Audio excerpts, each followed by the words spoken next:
And now, from beyond our dimension, this is the JeffMara podcast. Here's Jeff. My guest is Connie Fusella, psychic medium who's had 3 near-death experiences, which we're going to talk about and more. Connie, thank you for joining me and welcome. Thank you. I'm excited to be here. Well, we're excited to have you. And Connie, if you don't mind, let's start with your first one. So my first near-death experience happened in my early 20s, and it was an allergic reaction to medication. All of my near-death experiences actually had to do with an adverse effect from medication. And I was at my job and working, and then it was in the summer. And as I was working, people were coming by my desk and saying, wow, you got a lot of sun this weekend. And I thought, oh, yeah, it was a summer weekend. I was out by the pool. I didn't think anything of it. But repeatedly, 5, 6, 7 people are coming by and saying, wow, you got a lot of sun. And I was like, this is very strange. So I went into the restroom and I was like, this is weird. And when I went into the restroom, I could see I was like beet red, right? My face was red. And then I started to, get itchy. I started to have problems breathing. And I realized I was having, an allergic reaction to something. And one of my coworkers had followed me into the restroom to check on me. And there she found me on the floor trying to catch my breath. They called emergency. I was transported by the ambulance to the hospital. And the next thing that I remember is, I kind of remember getting on the stretcher, being in the ambulance, and then all of a sudden, I wake up and I'm sitting in like a room that has no floors or walls, right? And it's this big, white, empty space. And as I'm sitting there, this being comes towards me. I just saw like an illuminated figure. I couldn't make out any features, but this being comes towards me and puts this huge book in my lap. I was sitting on the floor with my legs crossed in front of me, and they put this huge book, like this big, like on my lap. And as I look down at the book, like the pages are like glowing and the light is just emanating, going up to the ceiling, and there's just light all around me. And then as I looked down at the book, it just started to flip. The pages automatically started flipping. And I could see from the day I was born until present day.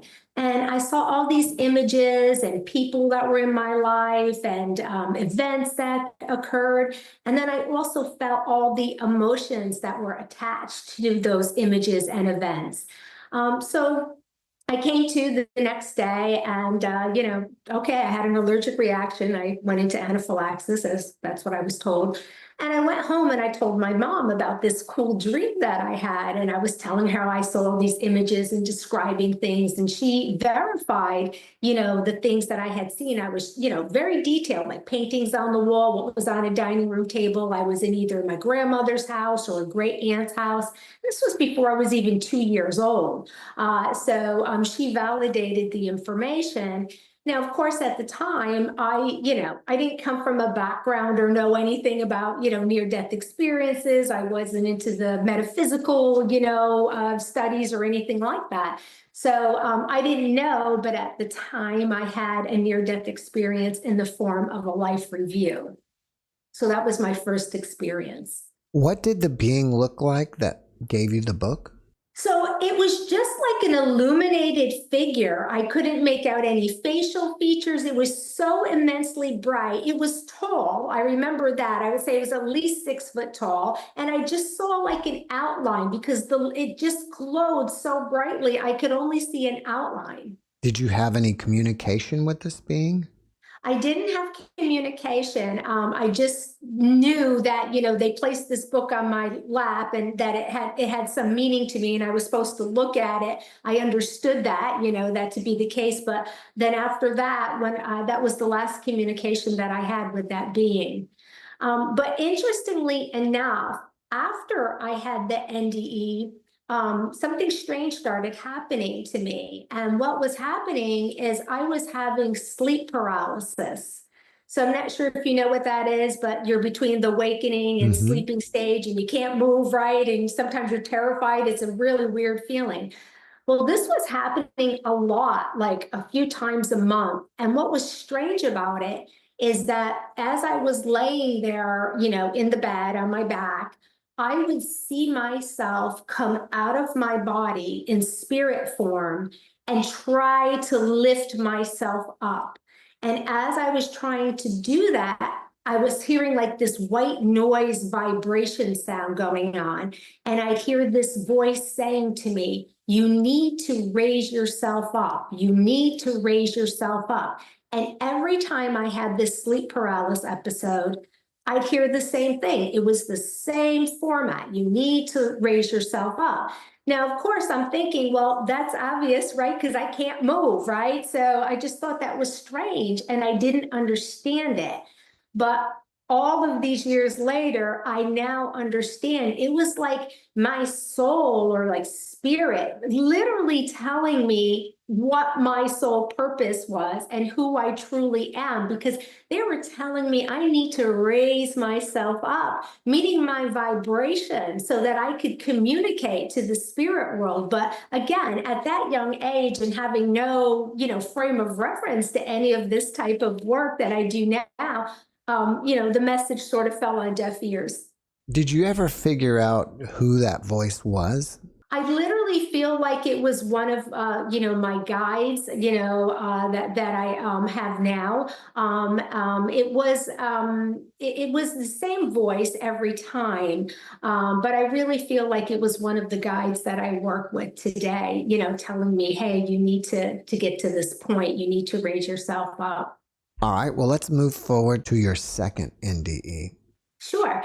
So I think what happened is I always say, if it's your calling, your soul and the universe is going to keep calling, right? So I sort of, missed the first message there in a big way. So a couple years later, still in my early 20s, I was commuting. I was living in New York and working in New York City at the time. I was commuting on the train and I had been feeling well and had been on some medication for allergies and sinus stuff. And, I get off the train and I'm walking. I had about an 8-block walk to where I worked in Midtown Manhattan. And I'm getting clammy and I feel like, really hot and sweaty and I'm short of breath and I'm thinking, oh, what's going on? It's March, it's a cool, brisk morning. Why am I feeling so hot and clammy? So I kind of, make it to to my office. I get in the chair and I'm sweating. I'm trying to get a glass of water. And my coworker looks over to me and she says, wow, you don't look good at all. And I said, I don't feel great. I feel like I'm going to pass out. So she yelled for a manager. The manager came and took one look at me and instructed my coworker they had like a private car service. They're like, call them and come around, which was probably one of the greatest decisions this man ever made, because knowing in Midtown Manhattan in the morning in traffic to wait for an ambulance to cut through and then have to bring me back, the fact that he had a personal car service waiting right there probably saved my life.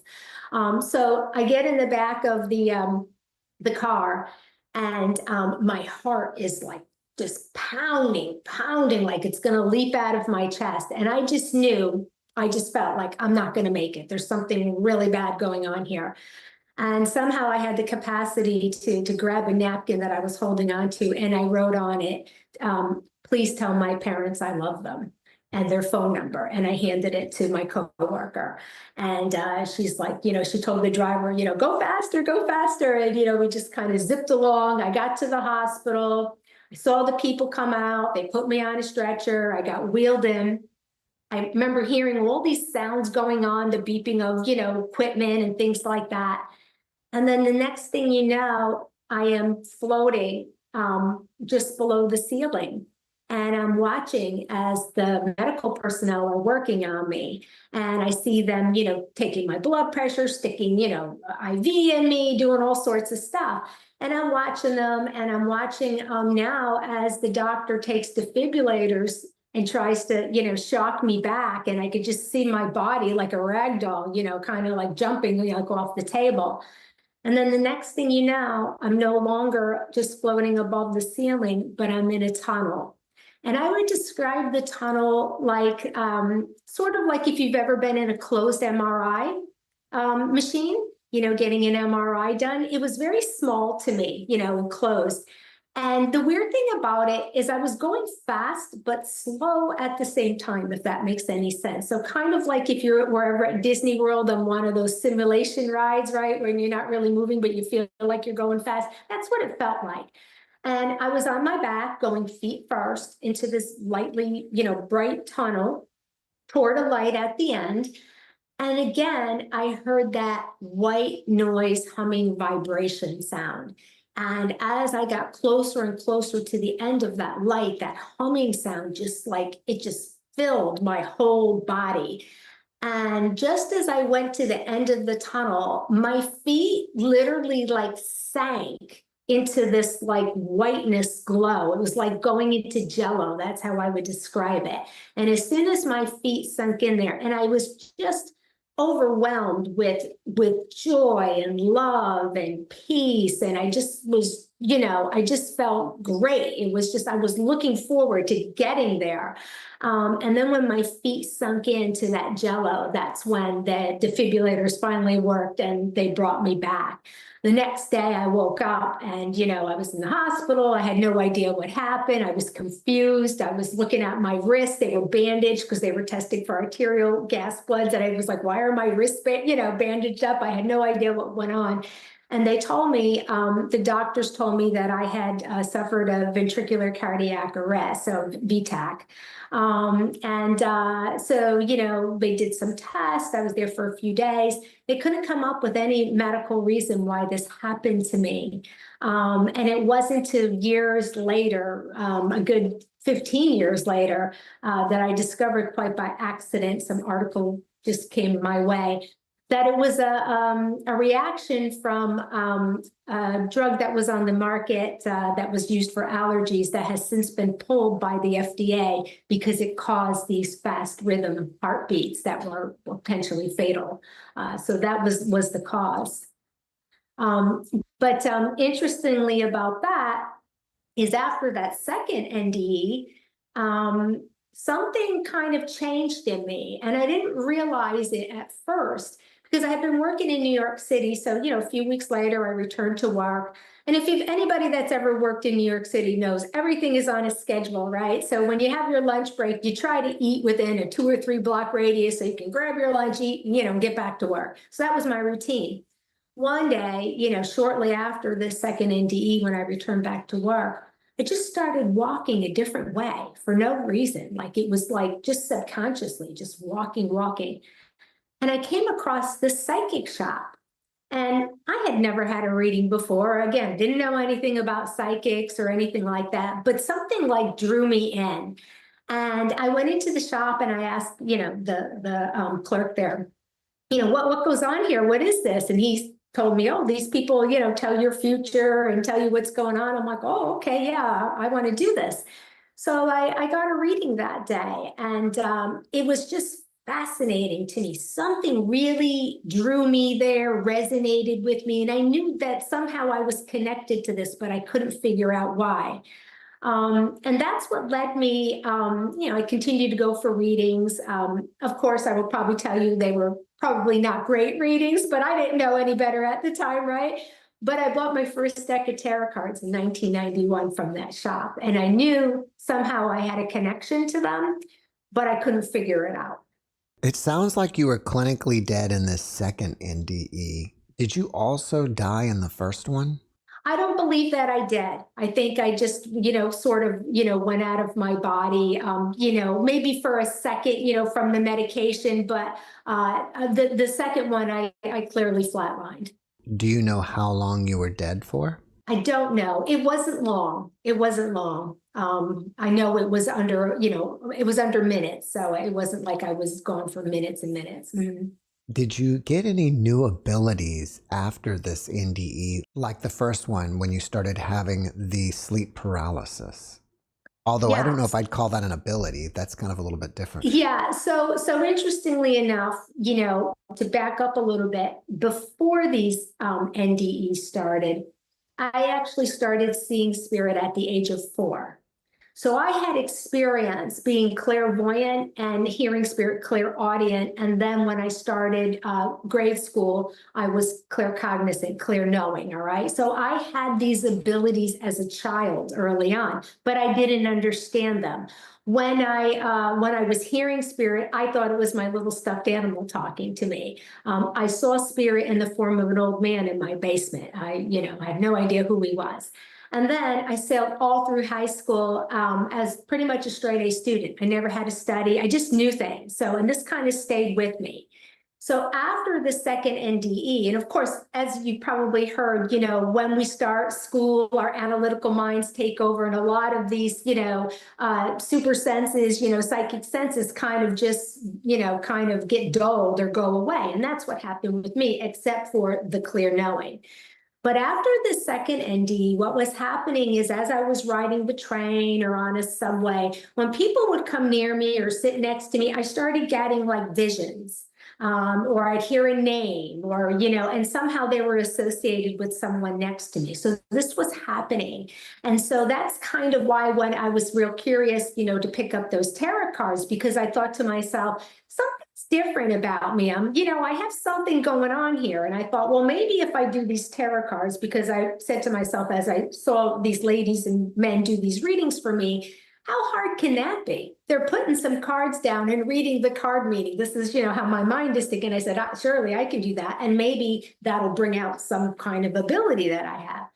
Well, the strange thing about it is as I got those tarot cards and I read the little definitions, nothing was absorbing. And so here I went all through school and later on in life, you'd give me a book like this, I'd ace a test, I'd absorb every piece of information, but yet I couldn't do anything with that little pamphlet of simple definitions. So this was very frustrating to me. So I threw those cards in the back of a closet and they stayed there for about 10 years. And this is where I did a lot of work, a lot of soul growth and progression during those 10 years. And it was my third NDE that kind of brought me how I can use those tarot cards. Before we move on to your third NDE, was there some event that happened to you in your life that gave you this ability when you were a child? No, I don't believe so. I believe I'm a natural born medium. Okay, well then let's move on to the third one. Yeah. So the third one happened, about 10 years after the second one. So like I said, I bought those tarot cards. I couldn't do anything with them. This frustrated me. I threw them in the back of a little storage chest that I kept in my closet. And then all of a sudden, again, another reaction to like post-surgery anesthesia medication. And the next thing you know, I find myself in like these, rolling clouds, and then the clouds dissipate. I'm in this lush green meadow with beautiful flowers, and these young children come towards me. I would say they're like, 4 or 5 years old. They grab my hands and we start singing and dancing like in a circle, like a ring around the rosy. And we're singing this song, and I didn't learn this song here on the earth plane. I don't know what it was. I don't know what language I was speaking, but I know I didn't learn it here. So I'm singing and we're dancing, and I'm just so full of joy and happiness. And then all of a sudden, the children just stop and they look in the distance, and I can see like a man walking towards us. And they kind of move to either side of me and make way for this man walking towards me. And as the man walked towards me, he looks, now I was raised Catholic. I went to Catholic school for 8 years. So for me, this man looks like Jesus to me, okay? And so he had like, the beard and the long hair. He was wearing like a simple white tunic. He had this large wooden cross that hung in front of him. And he had on simple sandals, and he walked towards me. And he said to me, do you like it here? And I was like, oh, yeah, I love it here. And then I looked around and I said, but where are my children? I had 2 young boys at the time, and, I didn't see them anywhere. And he laughed and he said, well, it's not their time yet. And I said, oh, okay. So then I continued to sing and dance with the kids and happy and joyous. And then the dancing stops and the kids look at him, and he comes to me again and he says, do you like it here? And again, I say, yeah, I love it here, but where are my children? And he said to me, well, it's not their time yet, and it's not your time either. You have yet to become who you were meant to be. And it was so interesting because the thing that stood out about this interaction with Jesus is his eyes. It was like, I would describe them like looking into an ocean, because as he looked at me, like his eyes were like, brown and hazel and gold and green, then blue, like they moved. And it was like, the feeling that I got, it wasn't like he was looking at me or like looking through me. It's just like he knew the whole of me. Like, you know what I mean? He just knew everything about me. And I understood that. I woke up, and of course, now, I remember this dream, and I'm thinking, oh, well, what does that mean? Who am I supposed to be? A few weeks later, I get a random call from a lady that's organizing a psychic fair in South Florida.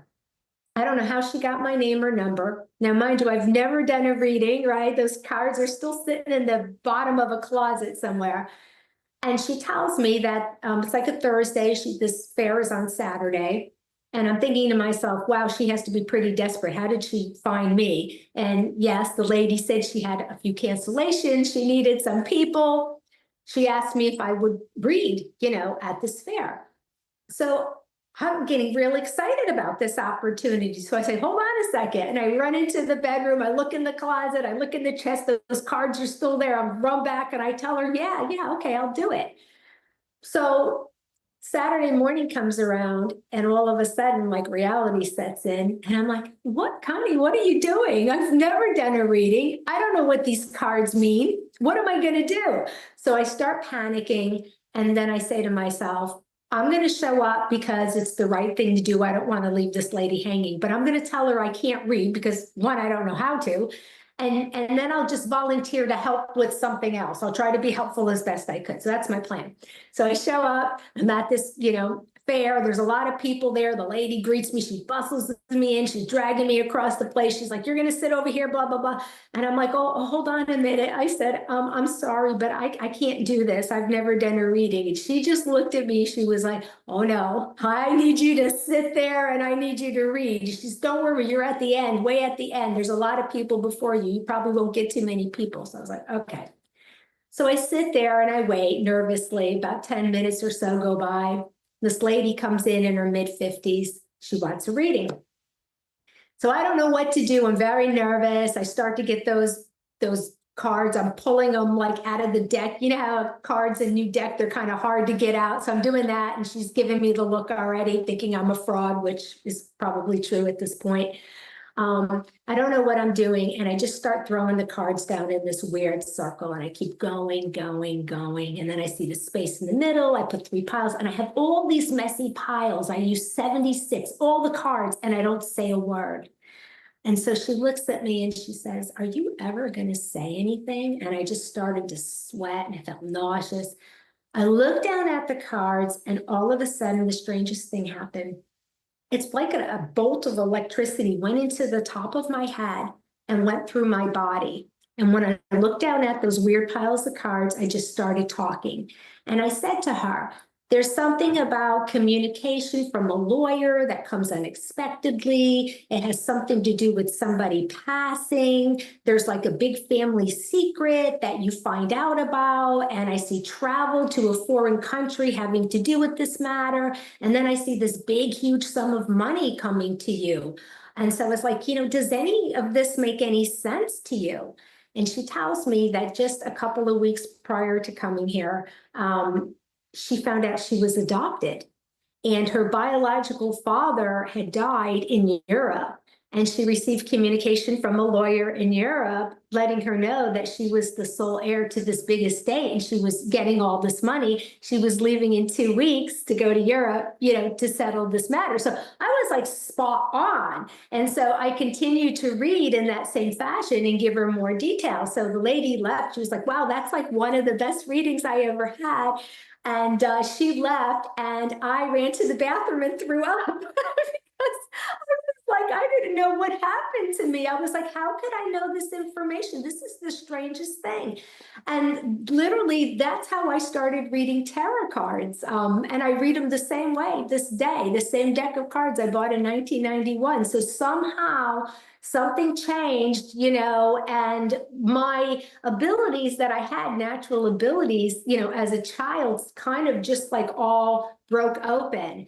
And as I began to do readings more and more, I started to hear again, and I was hearing names of the deceased in more details. And then I realized that I'm actually, a medium. I was always a medium. And that's kind of how I came into all of this. Do you feel that being a psychic medium is your purpose during this lifetime? Absolutely, absolutely. And it's like, there have been other things that have happened along the way that, kind of waking me up, like, signs and things like that.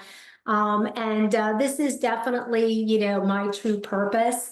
I feel that, it took a long time. I mean, and I say this to so many people that are trying to figure out, like, why am I here? Why am I doing this job that doesn't make me happy? Why am I in a relationship that doesn't make me happy, right? Because we're not doing what makes our soul happy. And it wasn't until I actually started doing this work that I realized, how this made me happy. This made my soul sing, so to speak, and the gratification of just helping so many people.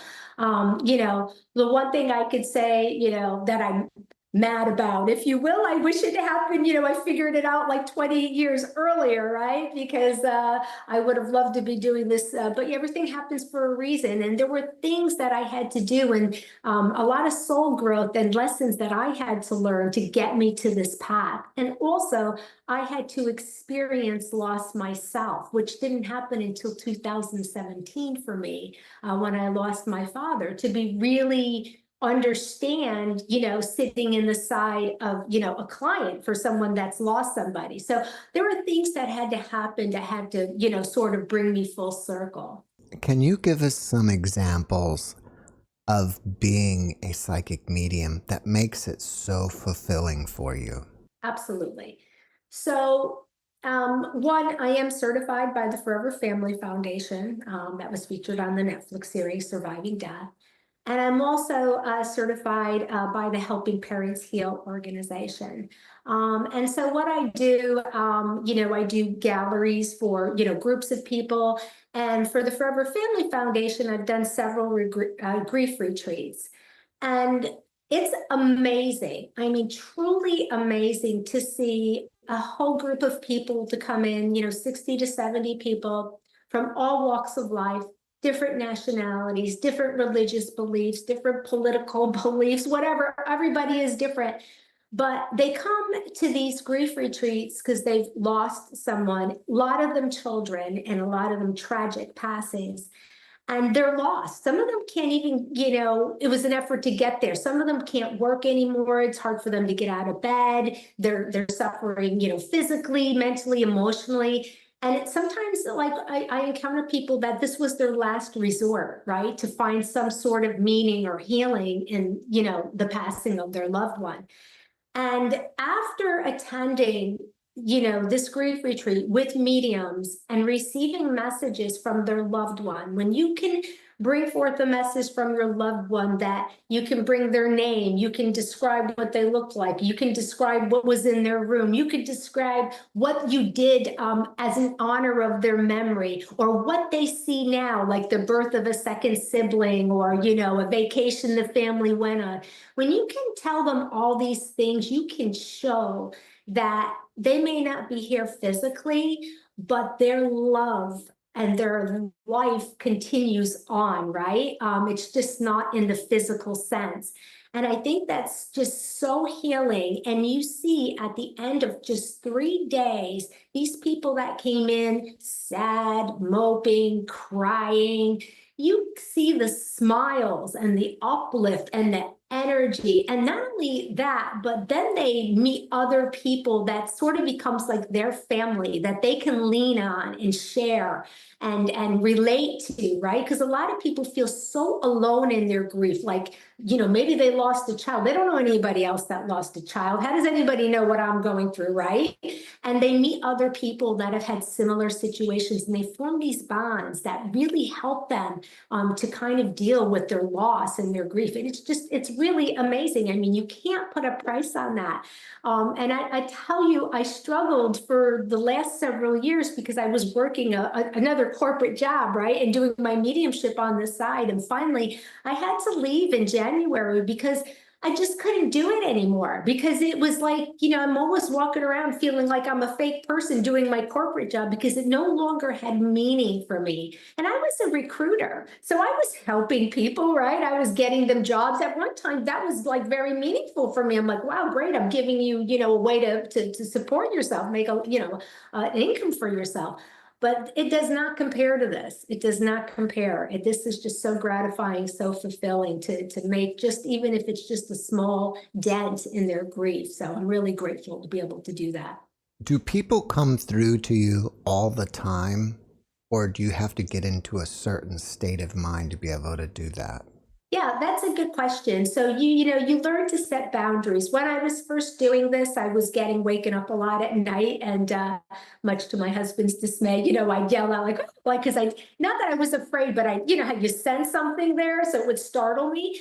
And then you learn one, you learn how to protect your energy, and two, you have to set boundaries with the spirit world. Like, okay, you only come, when I need you to come for a reading or a gallery or an event. Just don't be flying around me the whole time. So you do have to set your boundaries. Do you think that there are quite a few psychics out there that are fakes? And if so, how would somebody spot one? Absolutely. It's very unfortunate because this type of work comes with a lot of responsibility. I'm going to just tell you real quick, at one of the retreats, one of the first readings that I did was for a lady that lost a son from suicide. The first thing that this young man said to me is, tell my mom that I'm happy to talk to her. And I thought, well, that's pretty generic, right? But then I went on and brought his name and details and da-da-da-da. She came and approached me after, and she said to me, I can't tell you how much that meant to me. She said, I came here as a last resort. She had gone to 3 or 4 different other mediums, okay, or psychics, who couldn't make a connection because for whatever reason, okay?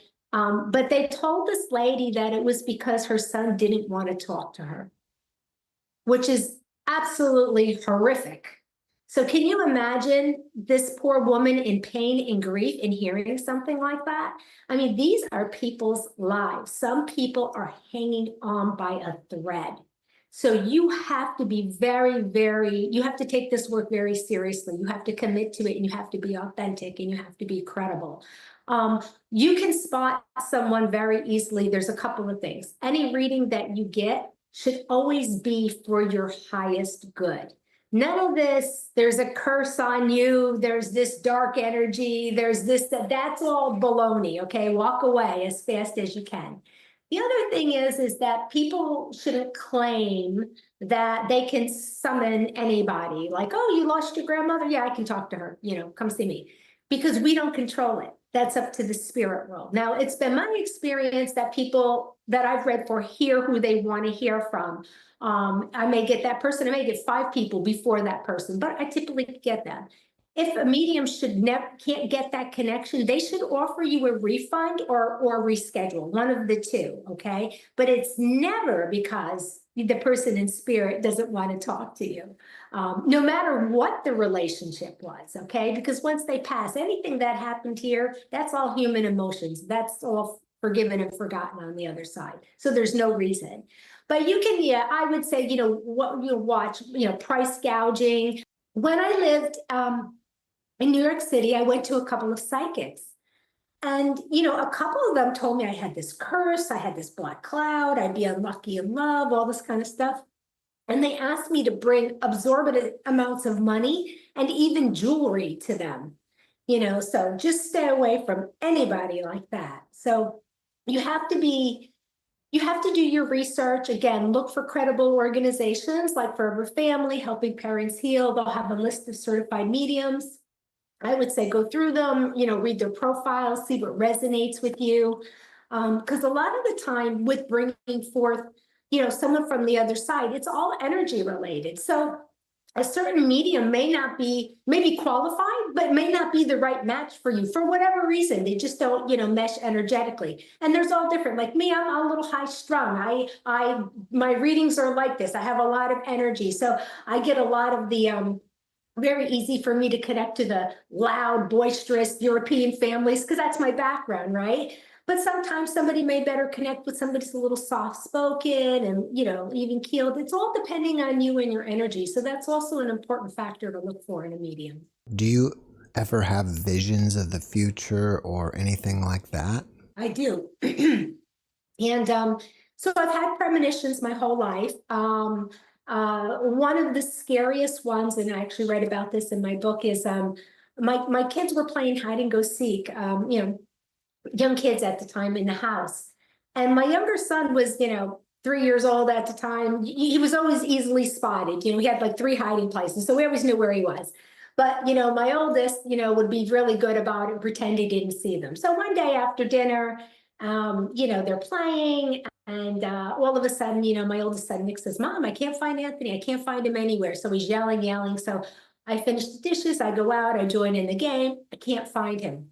All of a sudden, I feel this terrible feeling come over to me. And I just collapsed on the living room floor. And I got this like gut wrenching feel of like horror, pain, loss, fear, all at once. And I start screaming like, Anthony, where are you?" Tears are coming out of my eyes. And then sure enough, my youngest comes running out. He was hiding in the bathtub. He found a new spot that we didn't look in. So I was like hugging him and he's like, my kids are looking at me like, "You're nuts. What's going on? Why did you react this way?" Well, 2 weeks later, we went to the Florida State Fair for the first time. And the kids, we walked around, we went on the rides, and all of a sudden we came to a rock climbing exhibit. And my oldest son, Nick, wanted to give it a try. So we go up to the little area where you sign up. I say to the guy, "Oh, how long is the wait?" He says, 10 minutes. And all of a sudden I look and Anthony's nowhere to be found. Literally in seconds, my 3-year-old is lost at the fair, the Florida State Fair. I was like, oh my God. So that same thing happened. I literally collapsed on that floor. That same feeling that I had 2 weeks ago where I felt my son was lost happened again. So I literally had a premonition that this would happen. And what happened is as I started running frantically, screaming his name, dragging, my other son behind me, I saw a policeman and I told him the situation. They took, my son to one of the little rest areas where the police had a little setup. And I went running and screaming through the crowds, which felt like eternity. All of a sudden, I felt like this tap on my shoulder. And I stopped and I turned and there was nobody there. And then when I turned to the other way, I saw this old lady in front of me. She was pushing a stroller with a toddler in it. And I looked at her and I approached her and I asked her, "Did you find, a little boy?" I described my son, Anthony. And she told me that her daughter found a little boy matching my son's description about 10 minutes ago and brought him to the police station. So I go running to the police station and there's my son, fine, right there. But I can't imagine what happened. I mean, there had to be higher forces at work here. Like, what would make me in crowds of thousands, hundreds of thousands of people, just make me feel like something tapped me on the shoulder and then make me look right in the direction of, the people that found my son. So that was really an incredible event. Do you fear death? That's an interesting question. I think because we're human, everybody fears death. I can't, I can't say that, I fear it for different reasons though, okay? I fear it because I don't want to leave my family. I don't want to leave my children, my husband. I fear it for those reasons. But the actual act of passing and transitioning into the spirit, no, I don't fear it, because I've had time and spent a little time on the other side. I know what it's like. I know it's beautiful. I know we're whole. I know we're happy, we're healthy. So, and I look forward to, seeing my parents and other family members at some point. So I guess that's a yes and no answer. If you had a friend that was grieving over the loss of a loved one, what type of advice would you give? First of all, I wouldn't say give it time, because I feel like that's the easy answer. People say in time it'll get better, it'll get better. I don't think grief ever gets better. I mean, we just learn how to move through it, right? So we have to just come up with our coping skills, our grief counselors, groups, whatever it is, books that you're reading, a medium. But I would say the one thing, and it depends also, it's important about the situation of how they pass. But, a lot of the times, depending on the situation, I'll, just know their loved one's not in pain anymore. They're not suffering.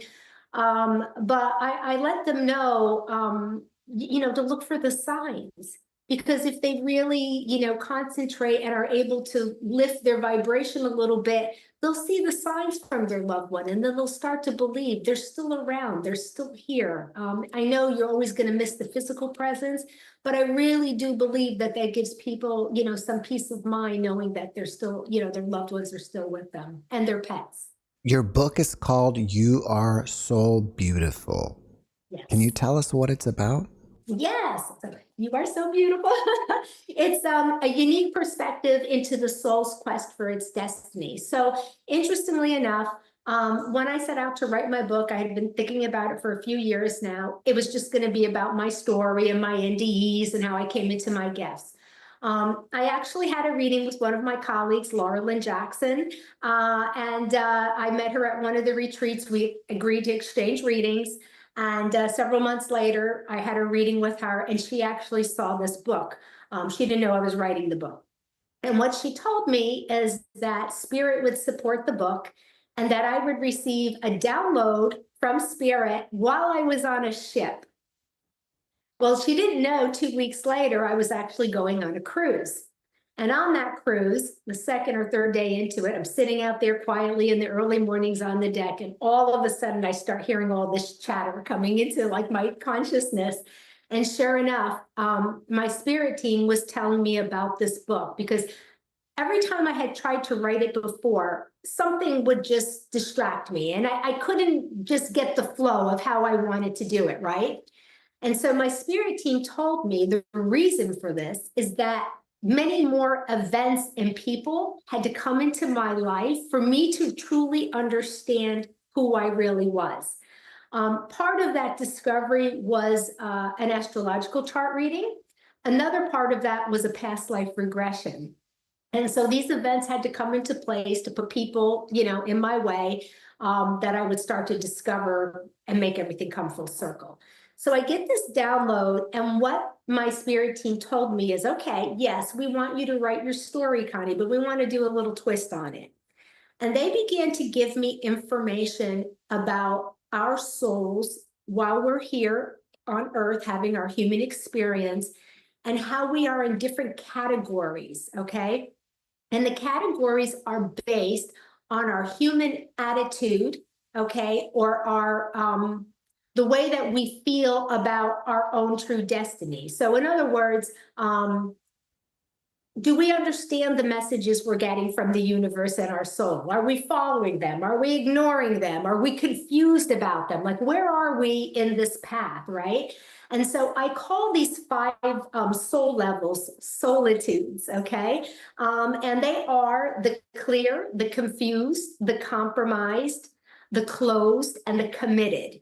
And I give a description of each of these categories and how we move from one to the other based on what's going on in our lives. And then the twist is I use my own story to show how I moved through these solitudes to become, we come into this world clear, right? You've heard of soul contracts, right? So we're clear. So on some level, we know what our purpose is here. But then we come into our human bodies and we forget some, and so all through our life, our soul in the universe is trying to remind us to get back to who we're supposed to be. So the goal is you come in clear and you want to return clear right before you transition. But these steps in the way here are showing how, what are we doing? Are there obstacles? Do we ignore the obstacles? Do we move through the obstacles? So I think it's going to be very helpful to people that maybe are stuck or don't understand, why, like I said, why are they in this relationship that doesn't work? Why am I in a job that doesn't work? Why do these things keep happening to me? Why do these things resonate with me? So I think maybe it could help people to find some clarity. Like you may be in this soul level clarity category, and this is what you need to kind of move through it to get you back to clear. If people want to find out more about it, should they go to your website or Amazon? Amazon is the best way. It's also available on Barnes and Noble as well, but probably Amazon is the best way to get it. It's available in paperback and ebook. Do you have anything else that you're working on that you want people to know about? Yeah, so I have, I'm going to be doing some more training. I did a few training sessions this year, and I've gotten a great response. So I'm going to set them up for next year. I'd like to do some more events and more traveling. As you probably know, I just presented at the IONS conference in Phoenix a couple weeks ago, doing some more near-death presentations. I'll be in Lilydale presenting next summer. And I have an event in New York, in Poughkeepsie, New York on November 1st. Well, I'll be doing a big gallery at the theater next to Vassar College and doing a book signing there. And then I have local events. So if anybody's local to me, you can check my social media. I have 2 events this month, and I usually schedule them a month or 2 out. After watching this podcast, people may want to reach out to you and ask you questions. Are you open to that? Absolutely. What's the best way to contact you? Through my website, it's www.meaningfulmessages.info. And then my email is connie@meaningfulmessages.info. Connie, before we finish up, can you leave us with one last positive message? Absolutely. So I always like to say that, the bonds of love are eternal. They're unbreakable. Our loved ones are always with us. And, look for the signs. Look, from the signs from your own soul, where it's leading you. Look from the signs from the universe. And you'll know that your loved ones are right there standing right next to you. Connie, thank you for your message, and thank you for being my guest. Thank you. I appreciate it. Thanks for watching the JeffMara podcast. I really appreciate you. Another way to show support is through YouTube memberships. And if you do, there are loyalty badges and other perks depending on your level of membership. All you need to do is click the join button underneath the video to find out more. Thank you for your support.